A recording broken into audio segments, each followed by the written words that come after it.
Thank you for joining us today on the Only Healthcare Podcast. We have a special guest for you. His name is Luke Prettol. Luke is the AT&T Benefits Strategy Corporate Leader. And we're going to talk to him about the complexities and the risks employers have focusing on cell and gene therapies. This aspect comes as a risk complexity issue that we want to explore in its rudimentary way, but also understand how companies can offset some of these risks and ensure that patients still get optimal treatment that they need for their very rare diseases. So we're really excited to have Luke, and Randy, take it away. Thank you, Michael, and welcome to the Only Healthcare Podcast. I'm Randy Vogenberg with Luke Prettol today, and we're going to do something a little different, a little more nerdy in some ways, but we think it'd be of great interest to our broad audience in looking at what's really happening with healthcare strategy and the benefits world, and looking at some of the issues around risk, which is part of what insurance is all about.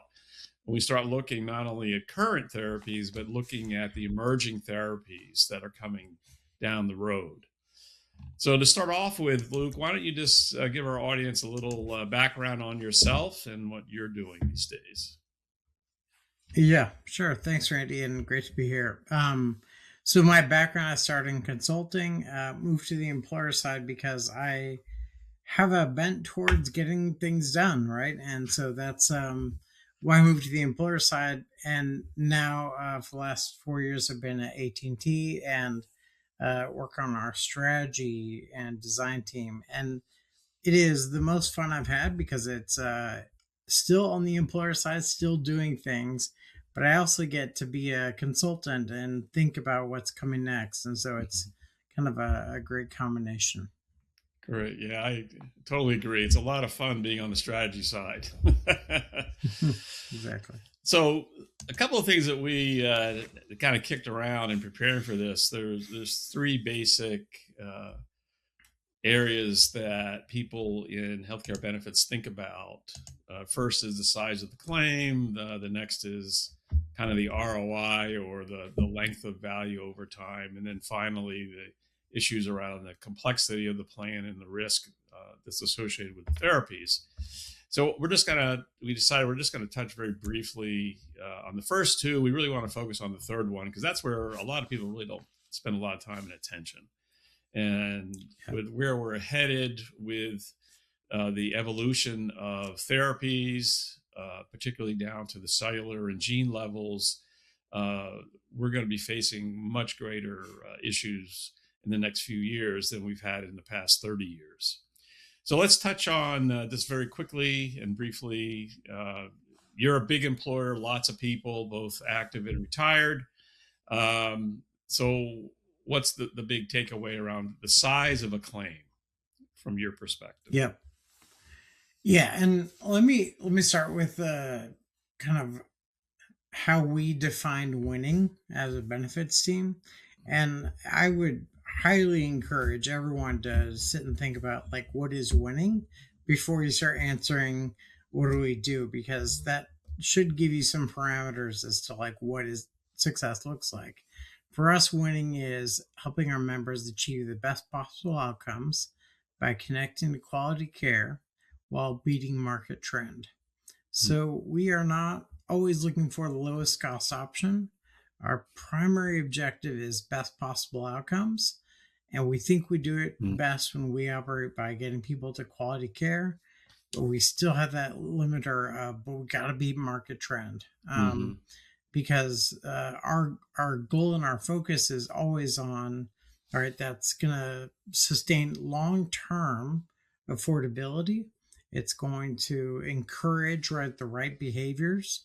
One of the other nice things is about being a big employer, and specifically us, is that our tenure is longer than typical employer, and also means we have a longer vision.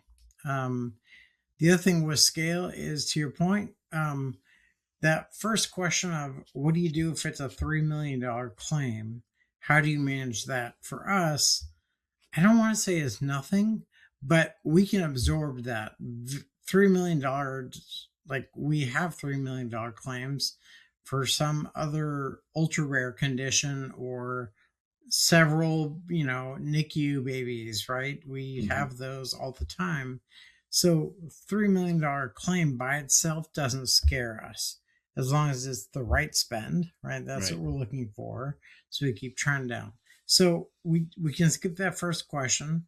The second question is around like, does this actually work? And really part of that question is long term, does it deliver what it's saying it does, right? Are these cures? Are they durable therapies? Maybe the answer is yes to some, not all. But then the question for us is, all right, are we willing to make that investment now for a long-term benefit? And if we could say unequivocally the answer is yes, then that it would work over a multi-year period, we can do that, right? We can, as an organization, we're set up to be able to support that. There is the question of like, well, how do I make sure, does this drug actually work? Is it going to work when it's being done? And is it even right for the patient? So this is why we get to what I think are the three big questions that we came to. We skipped over the how to behave for these. Okay, we can handle it at unit costs. How do we address long-term mismatch? I call it the temporal mismatch between the cost and the benefit. And then for us, then it is, all right, how do we make sure these things work? Be in the best position for that. And that's where we get to what we've laid out as the three risks, right? There's the treatment risk. Is it right for this patient? There's the provider risk of, is this the right provider? And then the financial risk for us, it's around, is this a fair price? And so those are the three areas that we spend all of our time working on. And one of the other things just to mention is, we talk about middlemen quite a bit and people in the middle and either taking a cut or whatever.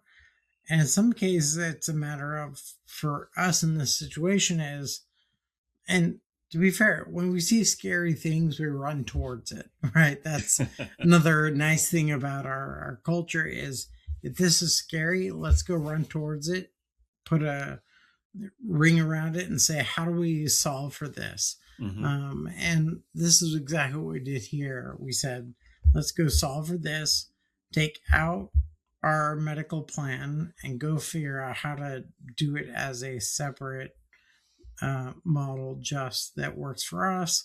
And then hopefully, again, there's learnings that everyone else can take from it. Okay. So I can walk through kind of those three areas and kind of how we try to solve for it. But yeah, that's where we started. So there's been a lot talked about as we begin to dig into this a little bit more with you around that risk that's associated with these new and people call it a lot of different things: emerging therapies, novel therapies, high cost therapies, etc. But we're really talking probably more about rare disease, but rare disease, the way we used to think about it, or orphan drugs is another way people talked about it, is changing as well, because we're getting more products not only in the research end of the pipeline, but that research pipeline is progressing towards the FDA drug reviews and approval so that it can be marketed in the United States. That's the way it works. So we're going to begin to see in the next 2 to 5 years a large number of these kinds of so-called cell and gene therapies. We already see a lot of cell therapies. And we also not only are seeing these products, but we're also seeing where the site of care is going to shift away from the hospital, where it primarily is today, to more the ambulatory and then ultimately the home itself. So that's part of all these moving issues that you were talking about. How do you begin to run towards it, address it, hopefully solve it? And right now we're left with a lot more questions than we have answers. But for the Yep. sake of the audience to kind of have a sense of how big and broad this is, and a lot of these, again, are a few years in the future, which I think is another dynamic a lot of people don't appreciate. They're always thinking year to year. That's typical from the employer perspective. But Yep. in your case, you've mentioned a couple times, you're looking long term. So what does long term mean to you? Yeah. And what's interesting is, you made the comment like these are rare or ultra rare or like conditions today, but that's changing, right? It's becoming more common conditions. And also the other fun fact that I would be remiss if I didn't say is, as some like to say, the most common condition is a rare condition. It just turns out there's just a bunch of them. But if you think about rare conditions, they're actually quite prevalent over holistically. And as we start to see more conditions, it becomes clear it's the mechanism that is the driver today, not the condition necessarily. Right? There's a trial right now for a gene therapy to increase the natural expression of GLP-1s in your body. Now, we talk about GLP-1 drugs today, right? As it's an injection or maybe a pill. What if it were a one-time gene therapy, right?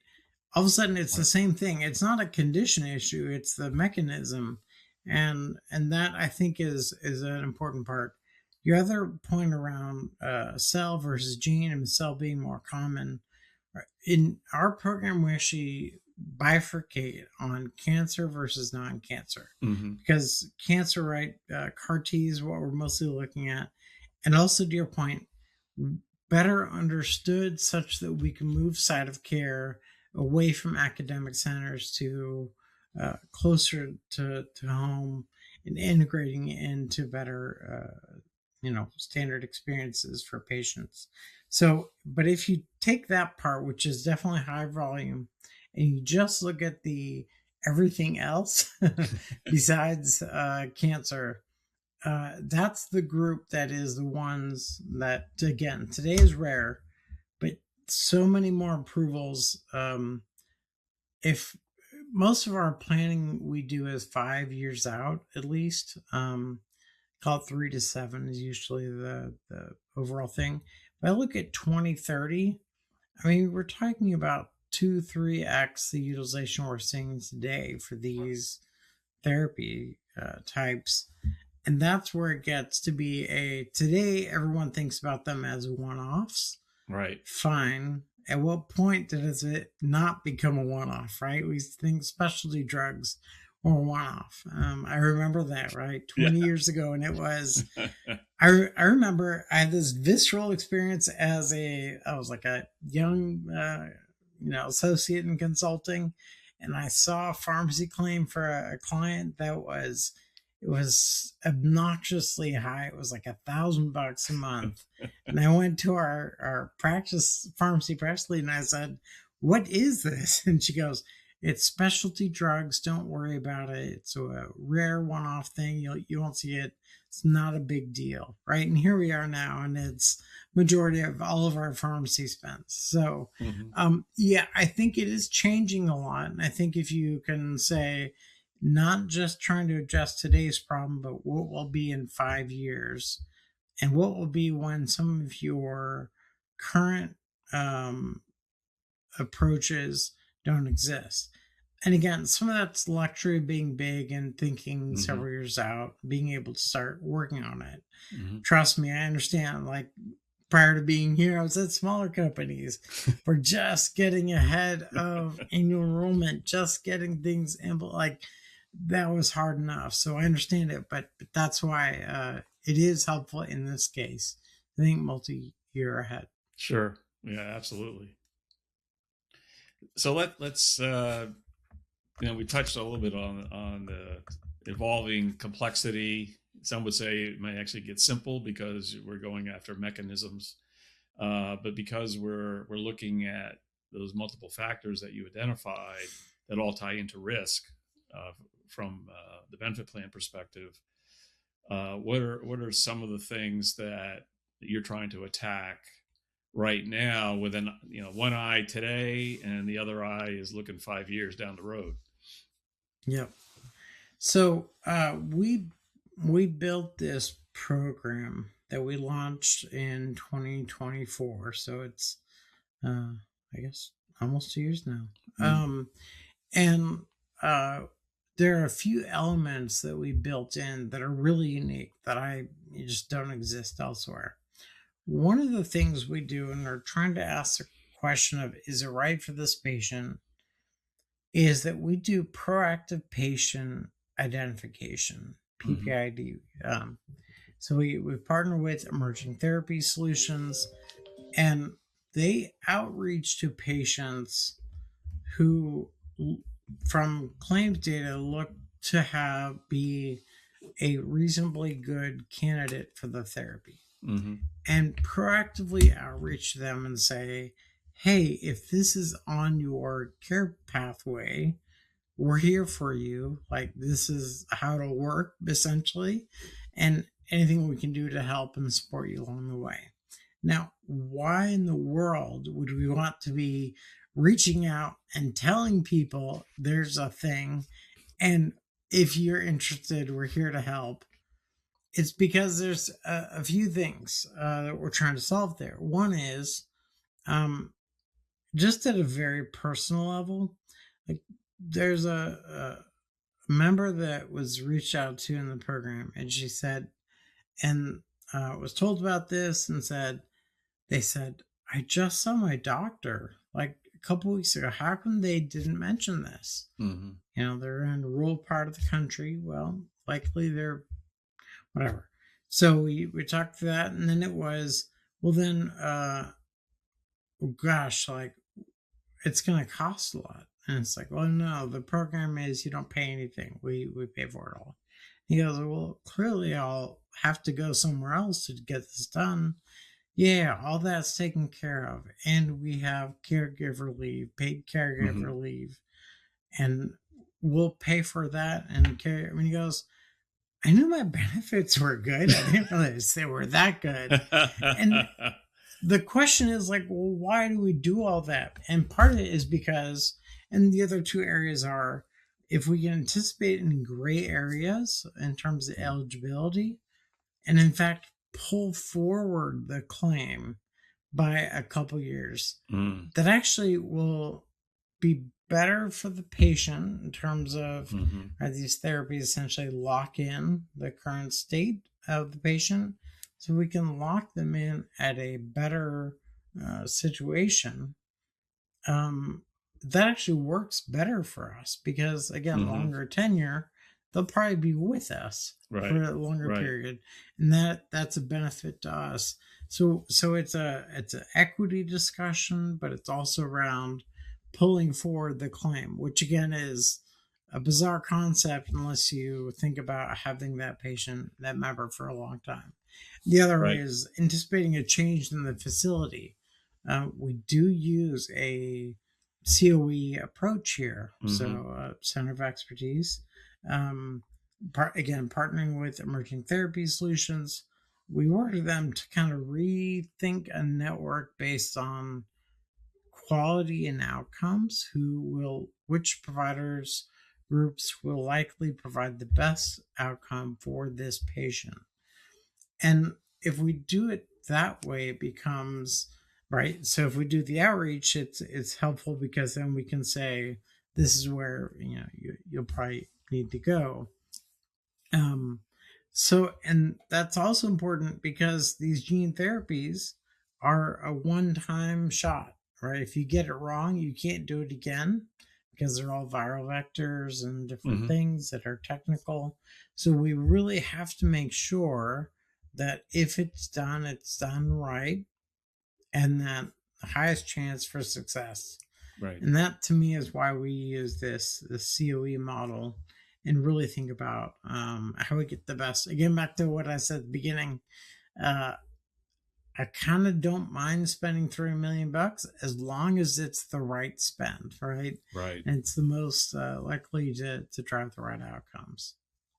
Yeah, I think everybody would agree with that, whether you're a plan sponsor or you're that plan member. You want the right thing. Yeah. Um, Right. the the other aspect of this, I guess, is navigating, and you probably, when you do those bundles or whatever you call it in your Yeah. program, um, navigate a lot of the middleman noise that's out there that a lot of employers deal with. So does your program eliminate a lot of that as well? So there's not a lot of that third party vertical integration nonsense that you have to deal with? Yeah, that's right. And again, like that's leveraging the episode bundles and really thinking about how that's structured all the way through.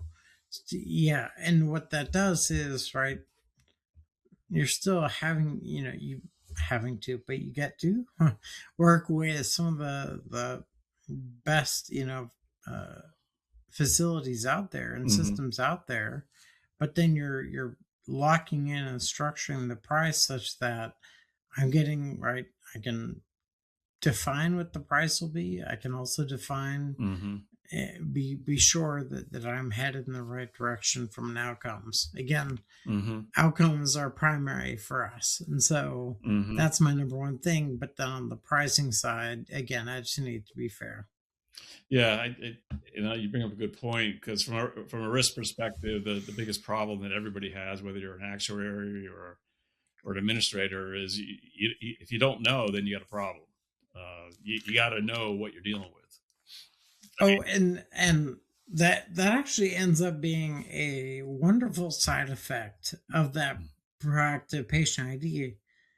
We have such specificity with our members to know how many are looking at a gene therapy in the next 12 months and wanting to go down that path. We already, or maybe it's 24 months. Like we already have that like baked in because of how the program works to be able to identify where things will be. And so, yes, back to like specificity, back to reducing kind of the risk.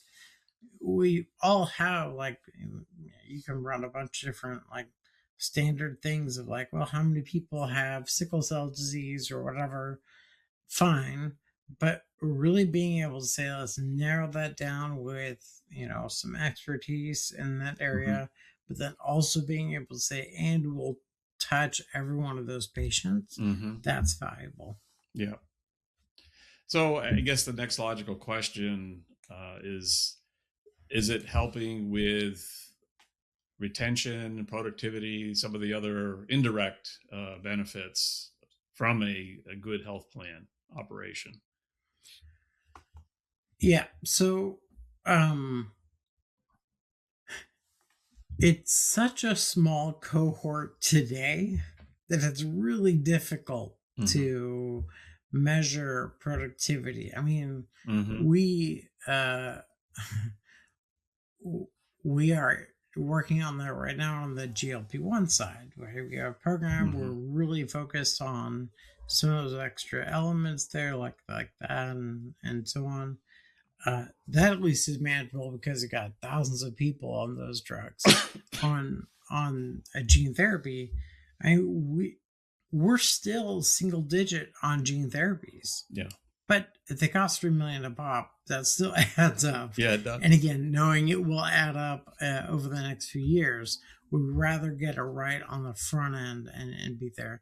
But even in this case, I mean, we're still talking about savings that, just from our program, it's still driving a significant ROI versus if we had been even just at a unit cost level than if we had kept it in our BUCA's right plan. Yeah. And so really being able to carve it out, think about it, and say we can do better than if we'd stayed standard. We also think our members are getting a better experience, right? They've got a coordinator they're working with the whole way through. So I can't give you any of those extra pieces. Yep. All I can tell you, because like we can't really measure it, and if we can't measure it, I can't really say otherwise. But I can just broadly say like there's a lot there. Yeah. If you're a parent of someone with one of these conditions and you're at AT&T, you're not leaving soon. Mm-hmm. Right.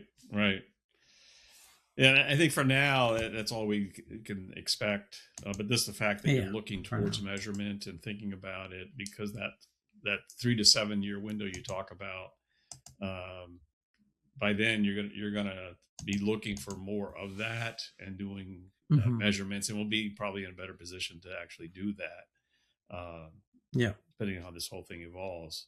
So there's historically been work done on the public sector side with the triple aim, looking at healthy lifestyles. We're seeing it kind of again in a way with what Robert Kennedy, as Secretary of Health and Human Services, is doing, along with Dr. Oz at CMS.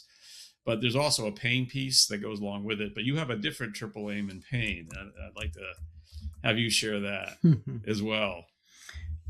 Yeah, this is a framework I was putting together because, again, looking out to 2030 and going, there are 3 major things that are kind of coming towards employers. And, your listeners have heard this. You've had others talking about elements of this, but this is helpful as a framework for me, at least. The first is around the payer mix, wealth transfer, I like to call it. Anytime you've got a health system saying, well, it's important to get the right payer mix, that means how can I get more commercial to actually pay 3x of what Medicare is paying, or 4x, and then that'll help, give me margin elsewhere. Okay, like I think that's why you see employers that are saying direct contracting or bypassing their, carrier network for the direct contracting, or carve out to like a surgery COE or imaging or whatever. And again, it's that cross subsidy that you're just opting out of as an employer. So that's kind of one thing we're seeing a lot. One thing, and again, we're focused on these areas as well. There is today still somewhat of data asymmetry. And I think as that continues to evolve, data is starting to come alive, but the smaller the plan, the harder it is to integrate that in. Yeah. So I think that's one. Like we have a data team within our benefits department, right? Like that's not normal for an employer, but it helps us. Right. The second area, the second pain is what I call the budget bomb. Again, go ask your stop loss friends about what does underwriting look like today. And I've heard things like the standard deviation is becoming equal to the mean, meaning it is very easy for you to go double what we think your risk is. And so you're getting a lot of instability and stop loss. But stop loss, yes, but just overall, right? How do you set the right budget? If you miss it enough and you're at a company with a small enough margin, that can be pretty significant. There's that temporal mismatch I was telling you about, paying a lot now. Maybe there's a benefit later, whether it's GLP-1s, whether it's gene therapies, Alzheimer's as it comes up, similar situation. And these things are starting to not just stress the budget, they stress the underlying financial business model for being self-insured. And then, the third, I think, is really around the structural erosion. ERISA keeps coming up to being, states are passing laws that restrict ERISA plans. They get, brought up and say, hey, ERISA says we get, preemption. But that keeps getting weakened. in different state levels. And at some point, like, we lose like what actually should be the value prop, one of the big value propositions. And then secondly, trying to figure out what are the right fiduciary obligations that we have. We don't have clear standards. They're starting to be built, but a lot of them are trying to address, like, if I think about PBM legislation at a federal level, it's trying to solve for yesterday's problems, not today's or even tomorrow's. Yeah. And then, of course, you've got this vertical integration of vendors. And, there are some consultants out there that kind of just are standing by, not being active. And you know how important that is for consultants to be active and really being supportive. And again, the regulations being watered down. So thinking about this broader just erosion on things, and how we can, if there's ways to shore it up. And that's why we're active in groups like ERIC or ABC to really help support that. But those are the kind of the foundation on which being self-insured is based on. So we need to make sure those are supported, that the budget bomb's addressed however we can. That's why we're all looking at different ways to manage it. And then even that payer mix, wealth transfer, and really just thinking about how do we address it. There are underlying structural issues. None of the things that employers are looking at are looking to actually solve for the underlying structural pieces that we're facing as a country. And we need to do that. But until then, as employers, we're here just trying to work through these issues we have. Sure. There's certainly a lot going on. I guess as I think about the smallest size employer all the way through the jumbo, like an AT&T and so forth, what would be your single takeaway from all the things that we've been talking about here as we think towards 2030 and gene therapies and so forth, that they need to be thinking about today in 2026? Yeah, I said that at the beginning, but one of the things that I think is the most critical is understanding how you define success. If you define success as no worse than anyone else, okay, it's a thing.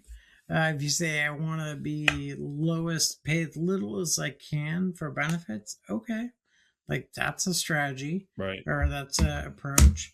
But until you know what that is, like once you have an idea of like how you define success, then it becomes all right, now I know I can parse through the various options of doing these things. And then the second part is, don't just try to solve for today's problem. Think about like what things will be in a few years, and will this still be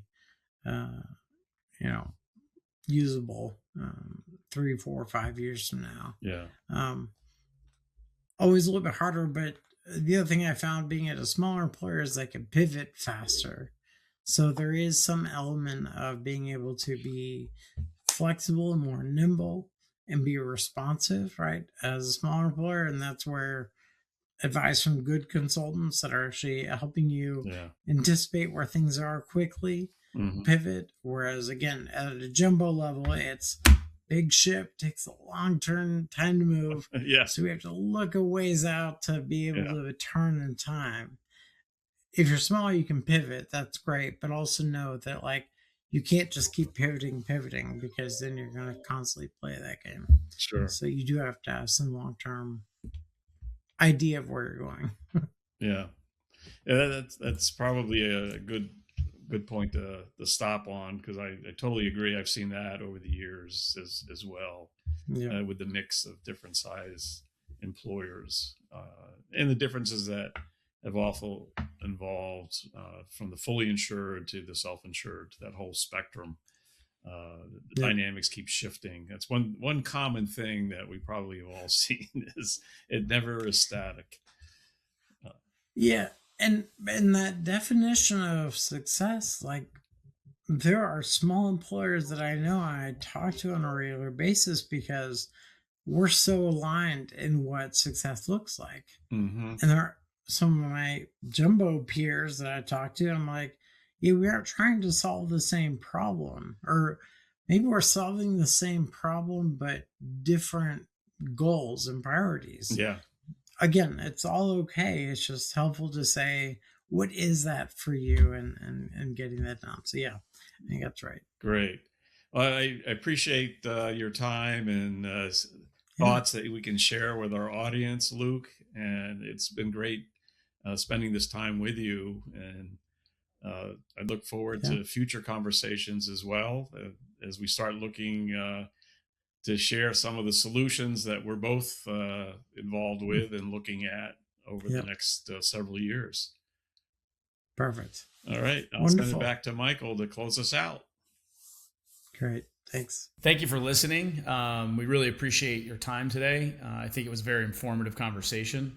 Please stay tuned for future episodes and feel free to contact us at theonlyhealthcarepodcast@gmail.com with any questions, comments, ideas, suggestions, or if you want to be a guest.